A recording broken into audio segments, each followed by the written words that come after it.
Good news sa Lakers fans, Austin Reeves maglalaro na bukas laban sa Hornets at Klay Thompson gusto na sa Lakers. Pero bago yan, kaninang umaga ay inilabas na ng Los Angeles Lakers ang kanilang injury report at magandang balita ito para sa mga fans ng kupunan. Ayon sa ulat, na-upgrade na si Austin Reeves sa questionable status na nangangahulugang may posibilidad siyang makabalik at makapaglaro bukas sa laban nila kontra sa Charlotte Hornets. Isa itong malaking tulong para sa Lakers dahil kilala si Reeves sa kanyang energy at abilidad sa depensa at opensa. Gayunpaman, mananatiling out pa rin sina LeBron James, Adu Thiero at Gabe Vincent dahil sa kanilang mga iniindang injury. Sa kabila nito, patuloy pa rin ang paghahanda ng Lakers upang masungkit ang panalo laban sa Hornets at mapanatili ang kanilang magandang pwesto sa Western Conference. Samantala, habang abala ang Lakers sa paghahanda, mas umiinit naman ngayon ang mga usapang trade na may kaugnayan sa koponan. Isa sa mga bagong pangalan na muling naiugnay sa kanila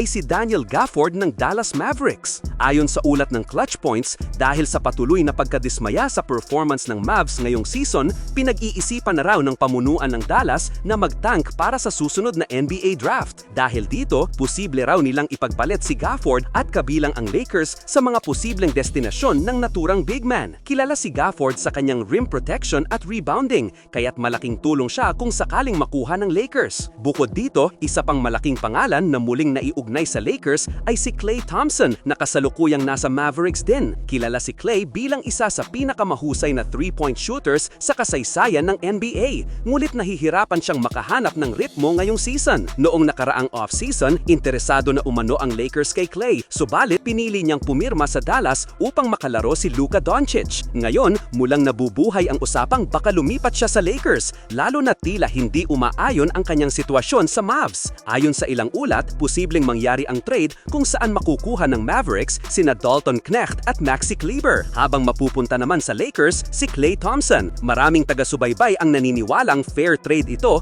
dahil parehong struggling ang mga sangkot na manlalaro, bagaman may kalamangan si Klay sa karanasan at kakayahan sa playoffs. Kung sakaling matuloy ang ganitong transaksyon, maaaring ito ang spark na muling magpatatag sa opensa ng Lakers. Sa pagbabalik ni Reeves at posibleng pagdating ni Klay, mukhang mas magiging delikado ang Lakers sa darating na bahagi ng season. Samantala, nanalo naman ang Houston Rockets sa isang kamanghamanghang comeback win laban sa Milwaukee Bucks. Pinangunahan ng 2 times Finals MVP Kevin Durant ang Rockets matapos umiscore ng 31 points, may 3 rebounds at 7 assists. Siya ang naging pangunahing dahilan kung bakit nanaigang Houston, lalo na sa mga clutch moments ng huling quarter kung saan sunod-sunod ang kanyang mga tira na nagselyo sa panalo ng koponan. Malaki rin ang naiambag ni Alperen Sengun na nagtala ng 23 points, 11 rebounds at 7 assists. Hindi lamang siya naging epektibo sa opensa, kundi pinahirapan din niya si Giannis Antetokounmpo sa depensa dahil upang mahirapan ng Bucks na makabawi sa dulo. Si Jabari Smith Jr.